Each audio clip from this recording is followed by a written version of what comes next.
শুরু করতে চলেছি অবরুদ্ধ নিশীথ গল্পের পর্ব সংখ্যা ৩। লেখনীতে তেজস্মিতা মুর্তজা। লোকে বলে অন্তিক অন্তুর চেয়েও সুন্দর যুবক হিসেবে। ভীষণ মেধাবী ছিল কলেজ জীবনে। আমজাদ সাহেবের সাথে বাবা ছেলের সম্পর্ক খুবই চমৎকার ছিল। রাবেয়া বেগম বরাবরই সরলা এবং অল্প শিক্ষিতা এক বাঙালি সংসারী নারী। ওনার বিপরীতেই আমজাদ সাহেবের গুণগুলোতেই দুটো সন্তান গড়ে উঠেছিল। অন্তু তখনও ছোট, যখন অন্তিক কৈশোর পেরিয়ে যুবক হচ্ছিল। খুনসুটি, মারামারি, ঝামেলা শেষে আবারও বেহায়ার মতো অন্তুর ঝুঁটি টানার মতো দুষ্টুমির জন্য আমজাদ সাহেবের কাছে কম শাস্তি পেতে হয়নি তাকে। ভীষণ ডানপিটে আর চঞ্চল, আর সবচেয়ে বেশি জেদি ছিল অন্তিক। তার প্রবল আত্মসম্মান বোধের জন্য মাঝে মধ্যেই এখানে ওখানে ঝামেলা বাঁধিয়ে এসে মার খেত আব্বুর হাতে। কলেজ শেষ করে ভার্সিটি ভর্তি হওয়ার পালা এলে অন্তিকের সুযোগ হলো কুষ্টিয়ার ইসলামিক বিশ্ববিদ্যালয়ে পড়ার। বাড়ি ছাড়তে হলো শিক্ষার সুবাদে। এরপরই যা অঘটন ঘটে গেল। মার্জিয়া কুষ্টিয়ার মেয়ে, তাকে ভাগিয়ে নিয়ে চলে এসেছিল অন্তিক। তখন সে 3rd ইয়ারের ছাত্র, বেকার শিক্ষার্থী। সেই নিয়ে মাস্টারমশাই আমজাদ সাহেবের নামও খারাপ হয়েছিল বিশেষ। আমজাদ সাহেব হাই স্কুলের এক সামান্য শিক্ষক। ওনার আদর্শের চূড়াকে মাটিতে মিশিয়ে যে কাজটা অন্তিক করেছিল, তাতে সবচেয়ে ক্ষতি সে নিজেরই করেছিল, এবং সবচেয়ে বড় কষ্টটা আব্বুকে দিয়েছিল। অথচ এটা বুঝে অনুতপ্ত ও, এবং ব্যথিত হওয়ার বদলে সে বিগড়ে গেল। 2টো থাপ্পড় মেরেছিলেন আমজাদ সাহেবের ছেলের গালে, কয়েকটা কথা বলেছিলেন। তার মধ্যে অন্তিকের আত্মসম্মানে লাগাটা ছিল। বউ তো নিয়ে এসেছিস, খাওয়ানোর মুরদ আছে, আর বিশেষ কিছু বলেননি। এরপর থেকে অন্তিক বদলেছে। মার্জিয়া নিজেকে প্রকাশ করেছে। শিক্ষিত মেয়ে হওয়া সত্ত্বেও আচরণ তার খুব উগ্র। অন্তু বলেছিল, ভাইয়া তুই যে আত্মসম্মানের বড়াই এখনো করছিস, তা কিন্তু খুইয়েই তোর মতো মেধাবী এক ছাত্রের প্রেমের মতো কাজ করেছে। আর তা ভালো করেছিস। এই ভরা ক্যারিয়ারকে গাঙে ভাসিয়ে বাপ মায়ের মন ভেঙে বউ ঘরে আনাটা কোনো আত্মসম্মান বোধ জ্ঞানের পরিচয় ছিল না। ব্যাস, আর না প্রাণের আব্বু, না অন্তু। কারোর সঙ্গে কথা নেই, কি করছে কি হচ্ছে সবটাতে নির্লিপ্ত, নিঃশব্দ। অথচ মার্জিয়ার উগ্রতা ও খিটখিটে মেজাজ দিন দিন লাই পাচ্ছে। অন্তুদের এলাকায় একবার ব্রাক ব্রাঞ্চ পরিচালিত গণশিক্ষার কার্যক্রম এসেছিল। সেখানে বয়স্কদের শিক্ষা দেওয়া হয়। সে তখন এইচএসসি পরীক্ষা দিয়ে দিনাজপুরের টুকটাক কোচিং করছে। শখের বিষয় বড় নিরক্ষর মানুষদের শিক্ষা দেওয়া। সেও শিক্ষিকা হিসেবে যোগদান করেছিল সেখানে। সেখানেই পরিচয় হয়েছিল তাসিনের সাথে ওর। বিশেষ করে রাবিয়ার সাথে খুব সখ্যতা গড়ে উঠেছিল তার। রাবিয়া মানুষটা যুবকদের সাথে খুব তাড়াতাড়ি মিশে যান। ভোলা ভালা সরলা নারী যাকে বলে। এক পর্যায়ে তাসিন যখন বিয়ের প্রস্তাব দিল, সাপ মানা করেছিল অন্তু, সে বিয়ে করবে না। এমনকি সে কখনো তাসিনকে প্রেমিকের মতো নজরেও দেখেনি। তাসিন নিজে থেকেই উতলা হয়ে পড়েছিল। এরপর কিছুদিন কেটে গেল। তাসিন হাল ছাড়ল। মার্জিয়া নিজের বোন বিথির সাথে তাসিনের বিয়ে দিল। অথচ এখন কেন তাদের সংসারে অশান্তি, তা জানার কথা কিন্তু অন্তুর নয়। তাসিনের সাথে কোনো কালেই তার বিশেষ যোগাযোগ ছিল না। অন্তুর ধারণা বিথির সংসারে কোনো ঝামেলা চলছে, আর এটাকে কেন্দ্র করেই মার্জিয়া ভাবছে পুরনো এই ব্যাপারটার জেদ ধরে তাসিন বিথিকে অত্যাচার করছে। ভার্সিটির উদ্দেশ্যে বেরিয়ে গেটের কাছে যেতেই আব্বুর সাথে দেখা হলো। সারা রাতের যাত্রার সকালে বাড়ি ফিরলেন আমজাদ সাহেব। অন্তুর চোখে মুখে খেলনা পাওয়া বাচ্চার মতো উদ্ভাসিত হয়ে উঠল। এই অসময়ে ফিরলে যে? কাজ শেষ হয়ে গেল, তাই ফিরে এলাম। অন্তু, খেয়ে বের হচ্ছিস নাকি না না খেয়ে? অন্তু চোরের মতো মাথা নোয়ায়। আমজাদ সাহেব ধমকে ওঠার আগে অন্তু বলল, আব্বু, তোমার গ্রামের জমি বিক্রি করার কি এমন বিশেষ দরকার পড়লো? বলনি কিন্তু এখনো আমায়। গম্ভীর মুখে বললেন আমজাদ সাহেব, সব কথাই শুনতে হবে কেন? পড়ালেখায় মনোযোগ নষ্ট করে এসব সাংসারিক বিষয় মাথায় আনলে কিছু হবে না। মন দিয়ে পড় এখন। অন্তু অসন্তুষ্ট চিত্তে তাকাই আব্বুর দিকে। তিনি বললেন, ভাড়া আছে গাছে? অন্তু মাথা নাড়ল, আছে। আমজাদ সাহেব শার্টের বুক পকেট থেকে 50 টাকা বের করে অন্তুর হাতে দিলেন। সাবধানে যাবি। ক্লাস শেষে একদম দেরি করবি না, তাড়াতাড়ি ফিরে আসবি। অন্তু একটু সপ্রতিভ হলো। এ কথা বলছো কেন আব্বু? ক্লাস শেষে কোথাও কাজ আছে কোনো? না, নেই। তাহলে আর দেরি করার কি আছে, এমনিতেই ভার্সিটি চত্বর আজকাল ভালো চলছে না। রিক্সা থেকে নেমে ভাড়া মিটিয়ে অন্তু এগিয়ে গেল গেটের দিকে। অন্যরকম লাগছে কিছু একটা।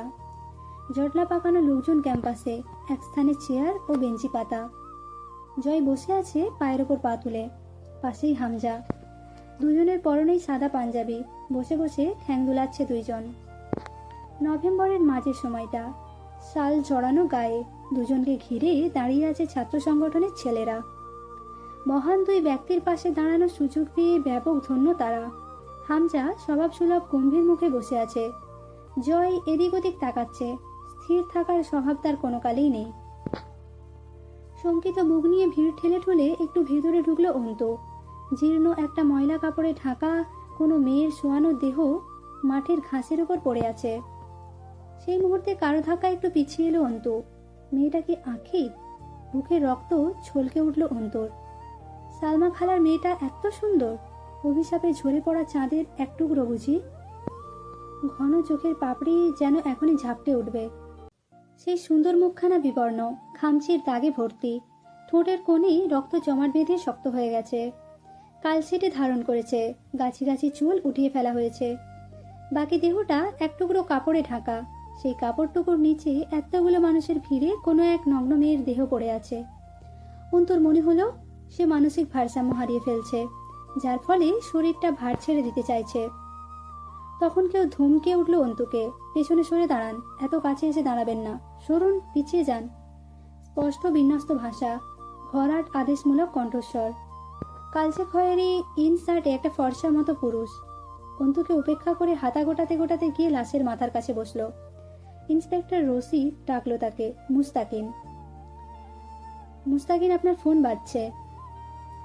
মুস্তাকিন ভিকটিমের দেহ থেকে চোখ না তুলেই বলল, পরে অ্যাটেন্ড করছি, রেখে দিন। অন্তু ভিড় ছেড়ে বেরিয়ে এলো। আব্বু রোজ পত্রিকা পড়ে রেখে দেয়, সেখানে এমন ঘটনাগুলো চোখে পড়ে। আজ সেই পত্রিকা ভেদ করে প্রথমবার কোনো মেয়ের খুবলে খাওয়া মরদেহ সম্মুখে এসে পড়েছে। এগুলো আসলেই হয়? অন্তু কাঁদে না, আমজাদ সাহেব কাঁদতে শেখাননি, কিন্তু আজ সেই সব শিক্ষা কাজে লাগলো না। অন্তু নেকাবের নিচ থেকে ঝরঝর করে অশ্রু গড়াচ্ছে। আর একটু দূরে এসে মুখের নেকাবটা খুলে ফেললো। ব্যাগের সাইড থেকে পানির বোতল বের করে একটু পানি ছিটা দিল চোখে মুখে। টিস্যু দিয়ে মুখটা মুছে দুটো শ্বাস নিল জোরে জোরে।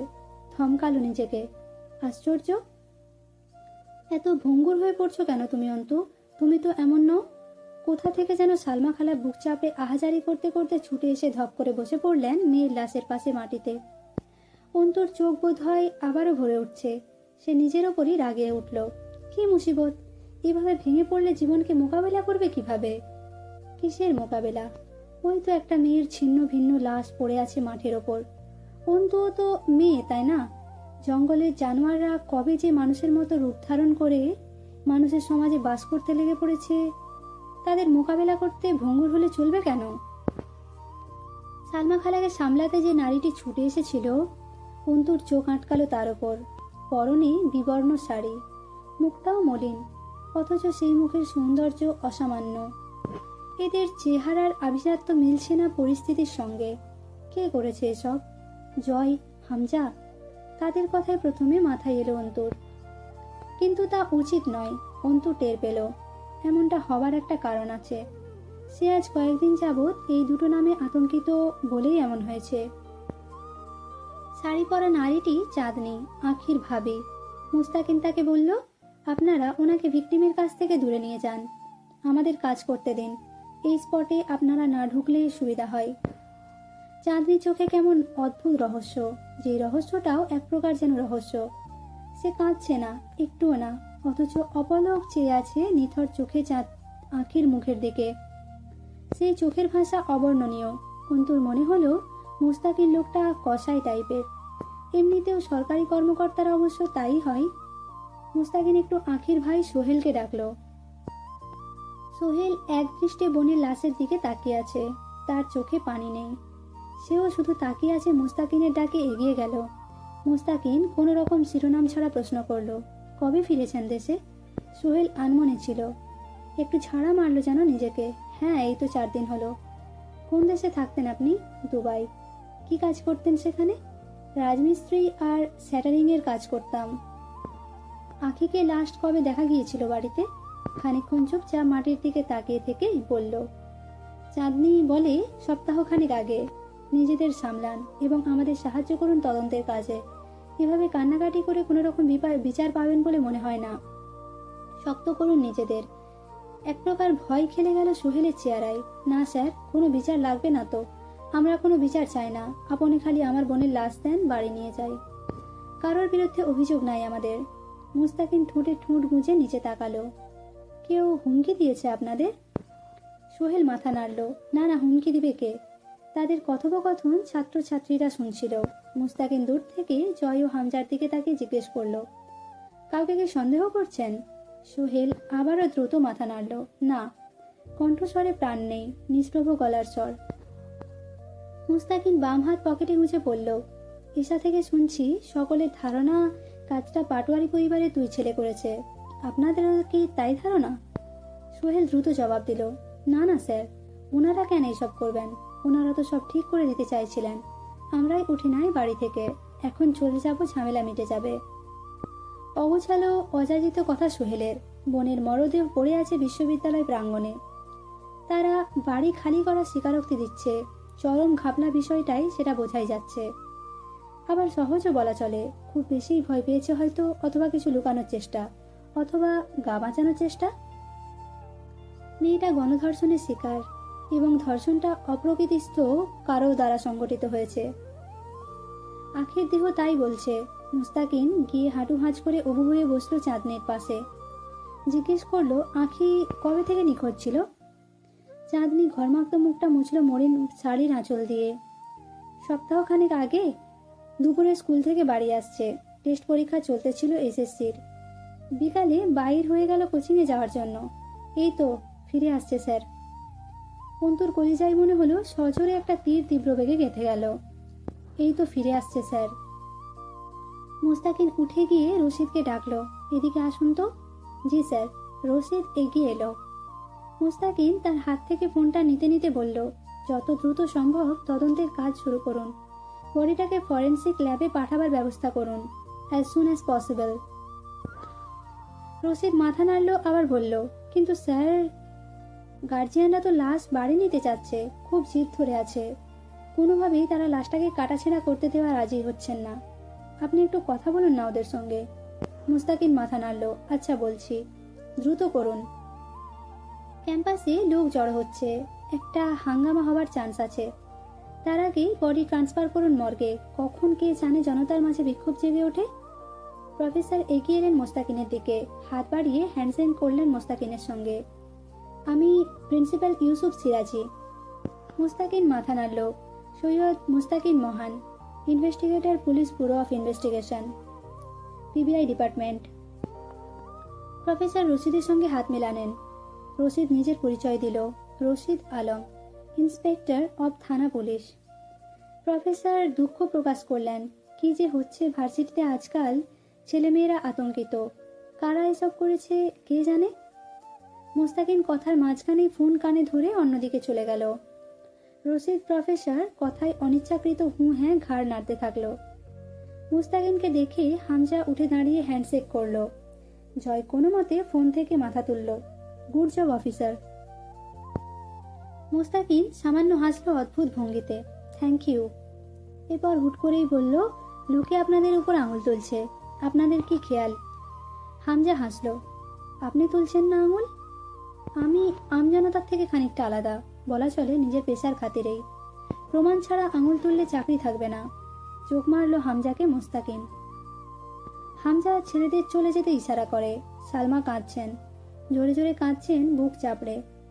লোকের চাপা গুঞ্জন আর পরিবেশের অভিশাপের কালশিটে ধোঁয়া ছড়িয়েছে যেন। জয় জবাব দিল মুস্তাকিনের, আপনার চাকরি ধরেন আমি রক্ষা করব, তাইলে আঙুল তুলে জেলে ভরবেন তো? মুস্তাকিন বসলো দুজনের সামনের একটা চেয়ারে। সূর্যের তেজ ও আলো ক্রমে উত্তরে হাওয়া এসে গায়ে লাগছে। কাঁধে ঝুলিয়ে রাখা ডেনিম জ্যাকেটটা গায়ে চড়িয়ে বলল, আপনার শখ অথবা শাস্তি সহ্য করার কনফিডেন্স, কোনটা ধরব? হামজা প্রসঙ্গ বদলালো, কিছু জিজ্ঞেস করতে চান অফিসার? প্রফেসর সিরাজি এসে দাঁড়ালেন পাশে।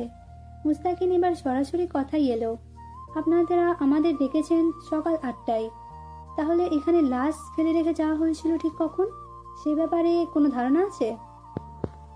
হামজা মাথা নাড়ল। তা জানে না কেউই। আমাকে কল করা হয়েছে, তখনও আমি ঘুমিয়েছিলাম। ছেলেরা কল করে জানালো। জয়ের দিকে ফিরল মুস্তাকিন। জয় মাথা ঝাঁকালো। ভাই আমার এই জায়গায় নিয়ে আসছে, আমি ঘুমাচ্ছিলাম। মুস্তাকিন জিজ্ঞেস করলো, আপনারা একসঙ্গে থাকেন? জয় মাথা নাড়ল। হুম, এক বাড়িতে এক ঘরে থাকতাম। লোক বদনাম করবে তার জন্য থাকা হয় না। বদনাম তো এমনিতেই আর কম নাই, তাই না? হেসে ফেলল মুস্তাকিন। পরে নিজেকে সামলে বলল, লাশ এক্স্যাক্টলি কোথায় ফেলা হয়েছিল সেই জায়গাটি দেখান আমাদের। সেটা তো দেখেছেন। বিশ্ববিদ্যালয়ের মেন প্রাঙ্গণের পেছনের দিকটা নির্জন এবং গাছগাছালিতে ছাওয়া। সেখানে সচরাচর লোকের যাতায়াত অতটাও নেই। দিনের বেলা ছেলেমেয়েরা আড্ডা দিতে নির্জন জায়গাটি বেছে নেয়। রাতে একদম শুনশান। ক্যাম্পাসের অফসাইড বলা চলে। সর্বপ্রথম লাশ দেখেছে ঝাড়ুদার। সে প্রথমে বুঝতে পেরেছিল না ওটা লাশ। কোনো মতে ওড়নাটা জড়ানো ছিল লাশের দেহে। পরে কে বা কারা যেন বিদ্যালয় প্রাঙ্গণে এনেছে। এটা সকালে এসে থানা পুলিশের কাছ থেকেই শুনেছে সে। মুস্তাকিন দেখল পুরো আশপাশটা। জয়কে বলল, আপনার চোখে প্রচুর ঘুম দেখছি। লালচে হয়ে আছে। রাতে ঘুমাননি মনে হয়, এখন একটু বিশ্রাম প্রয়োজন। মুস্তাকিন কথাটা দ্বারা কিছু নির্দেশ করল। জয় চাদরটা গা থেকে খুলে গলায় পেঁচানো ওড়নার মতো করে হেসে বলল, রাতে ঘুমানোর অভ্যাস এমনিতেও নাই আমার। ঘুম আসলে সকালে হয়নি। বললে ঠিক হইতো আমার জন্য। সকালে টেনে তুলে আনা হয়েছে এই জন্য। আসলে আমাদের মতো নেতাকর্মীদের দুঃখ আর পরিশ্রম আপনারা কোনোদিন বুঝবেন না। জনতার মন রাখতে যে কত দেখানো ঢং করতে হয়। যেমন ধরেন, আমার আসতে ইচ্ছে করতেছিল না, কষ্ট হচ্ছে না বিশেষ, মেয়েটা বা তার পরিবারের জন্য, তবুও আসতে হলো। ইভেন ধর্ণা ধরে বসে থাকতে হচ্ছে হুদাই এখানে। কার বাল লাড়তেছি বসে? মানুষ তো মরবেই। এই অবধারিত বিষয়ে এইসব ঢং কি মনে ধনে কোথাও সয়? তবুও সয়া লাগে, কারণ তথাকথিত সমাজসেবক আমি। ফাক অফ দিস ইন্ট্রোডাকশন। আপনি মানছেন আপনি তথাকথিত সমাজসেবক? জয় চাদরটা গা থেকে হাতে কবজিতে জড়াতে জড়াতে বলল, না মানার কি আছে? আমি ভালো না, তা লোক জানে। আর তা কি আমি জানার আগেই? আমি জানছি, এরপর লোকরে জানাইছি। তখন না লোক জানছে। মুস্তাকিন কিছুক্ষণ চুপচাপ চেয়ে থেকে জয়কে জিজ্ঞেস করে, তাহলে আপনাকে সন্দেহের তালিকায় রাখবো? হুম, এই কেসে সাসপেক্ট হিসেবে থাকতে থাকতে উল্টোপাল্টা কিছু প্রমাণ হয়ে গেলে ফাঁসি হয়ে যাবে। যেহেতু মেয়েটা মরে গেছে, এত তাড়াতাড়ি মরে কি লাভ? মরবো এইরকম কোনো কেসের দায়ে, তবে একটু বয়সকালে। এখনো বিয়ে শাদী করি নাই। বিশেষত বাসরটা, এখনো মরাটা ঠিক না। এটা থেকে বাদ রাখেন আমায়। মুস্তাকিন হামজাকে বলল, কাউন্সিলর সাহেবকে একবার থানায় আসতে বলবেন বিকালে। আপনি আসতেও পারেন। হামজা পাঞ্জাবির হাতার বোতাম খুলে তা কনুইয়ে গোটাতে গোটাতে বলল, আমি আসতে পারবো না, আব্বা যাবে। আমার ব্যস্ত সময় কাটছে, নির্বাচন এগিয়ে আসছে সামনে। মুস্তাকিন হাঁটতে হাঁটতে আবার পেছন ফিরে দেখলো হামজাকে। পায়ের ওপর পা তুলে বসে আছে চেয়ারটায়। মুখে চাপ দাঁড়িয়ে, পুরো ঠোঁটের ওপর ঘন গোঁফ। গায়ে জড়ানো চাদরের প্রান্ত ঝুলছে এক পাশে। একটু দূরে দাঁড়িয়ে সিগারেটে টান দিচ্ছে জয়। জয় তাকিয়ে আছে একটা বোরখা পরা মেয়ের দিকে। মেয়েটির সাথে মুস্তাকিন ধাক্কা খেয়েছিল। মেয়েটা অপলক চেয়ে আছে আঁখির লাশের দিকে। লাশকে ফ্রিজিং গাড়িতে তোলার ব্যবস্থা চলছে। মর্গ থেকে লোক এসেছে।